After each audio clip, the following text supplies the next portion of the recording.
자, 이번 차시는 이제 사회 출된 금액을 회수했을 때 유보 특례 적용해 주는 거. 그 내용을 보도록 하겠습니다. 이거 주제가 좀 짤막하죠? 짤막하긴 한데 어쨌든 물음을 쪼개는 추세니까요. 그래서 자, 잘 봐 놓는 게 좋을 것 같아요. 지금 보시면 사회 출된 금액을 회수했다. 자, 우리가 판례상의 태도는요. 과거에 한 번 사회 출됐으면 회사에 다시 그 돈을 반납하더라도 다시 회사 입장에서 회수하더라도 이건 상해 처분이나 배당 처분이나 등의 사회 출된 금액의 처분은 달라지지 않는다. 다시 내어놔도 한 번 사회출은 영원한 사회출이다. 이런 입장을 많이 보이는데, 자, 여기다가 이제 법의 규정을 두어서 자, 사회출된 금액을 빨리 조기에 회수를 하게 되면 수정 신고 기한 내 등등 회수하게 되면 그러면 이걸 사회출로서 상여배당 등에 처분하지 않고 회사의 돈을 그동안 빌려갔다가 다시 회사에 갚는 걸로, 그 회사는 대여금 쪽이 되는 거니까 이게 사회출 처분 안 되고 유보라는 특례를 받게 되는 거죠. 그죠? 유보 처분한다라고 하는 거지.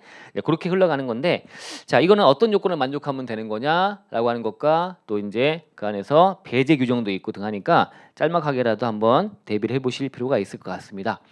일단 취지는 말씀드린 대로, 그죠? 그래서 그런 사회출 처분을 안 하고 유보 처분 통해서 하니까 그래도 자기 수정을 해서 자기 시정을 해서 빨리빨리 내놓겠지.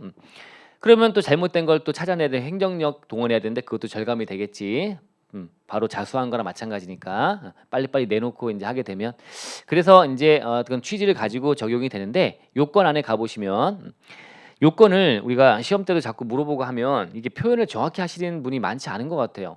간단한 것 같은데 불구하고 가공 경비거나 아니면 매출 누락이거나 이런 등등 이런 부당 사회 출된 금액을 언제 수정 신고 기한 내 회수하고요. 여기까지만 하면 안 돼요. 회수하고요. 회수했다 끝나는 게 아니죠. 수정 신고를 해야죠. 수정 완료까지 해야 돼. 이게 잘 들어가야 돼요. 그래서 완이라고 하는 거에 강조를 해놨습니다. 완료까지 해야 돼요. 수정 신고를 마치면 이렇게 되게 마치면 그런 경우에는 이때는 말씀드린 대로 사회출 처분하지 않고 유보 특례 적용해 주겠다라고 하는 겁니다. 이렇게 요건을 충족하게 되면 그럼 아래쪽에 효과 먼저 가볼까요? 자, 그러면 사회출 돼야 되는데 사회출 처분을 안 하고 유보 처분에 가지금으로 봐주겠다는 거야. 가지금 봐줘서 유보 처분하는 걸로 간다. 유보.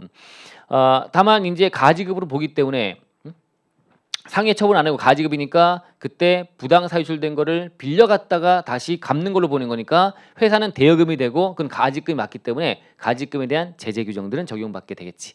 그렇지만 상해 처분되는 것보다는 훨씬 나은 겁니다.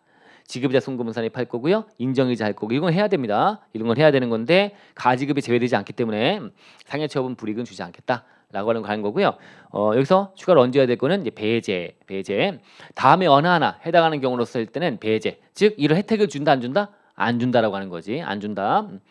자, 이거는 이제 자기 시정에 어떤 했을 때 혜택을 주는 건데 자기 시정이 아니고요. 떠밀려 가지고 곧 경정이 있을 거다. 이걸 알고서 했다면 이때는 그러하지 아니하다라고 되어 있습니다. 경정이 있을 것을 미리 알고 했다면 이때 혜택 주지 않겠다라고 하는 거야. 그럼 이때 몇 가지만 쓸 수 있게 대비하시죠, 여러분들.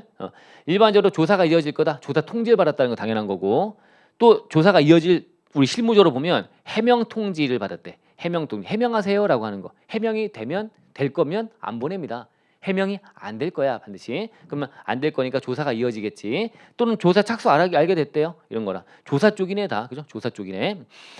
그다음에 뭐 확인 업무, 현지 확인 같은 거나 이렇게 확인 업무에 착수하는 경우 등등 좀 더 알파 얹어서 요 세 가지가 좀 쓰기 쉽지 않을까 싶어요. 그래서 알파 얹어서 한 세네 가지 정도는 하시고 하면 돼요. 우리가 이제 범위 알려드리고 막 시험 유예 때 보고 하면 이런 것도 물어보면 다 잘 쓰시는 분들이 있는데 정말 대단하죠. 잘 쓰시는 분이 있는데 나름대로는 좀 날라갈 거니까 쓰기 편한 걸로 해서 또 쓰기 편하게 찾은 거는 또 정확히 표현할 수 있도록, 그죠? 이렇게 해서 잡아놓으시면 좋겠습니다. 이렇게 한번 정리를 잘 해보시면 좋겠습니다. 예, 이번 자신 이걸로 마치겠습니다. 예.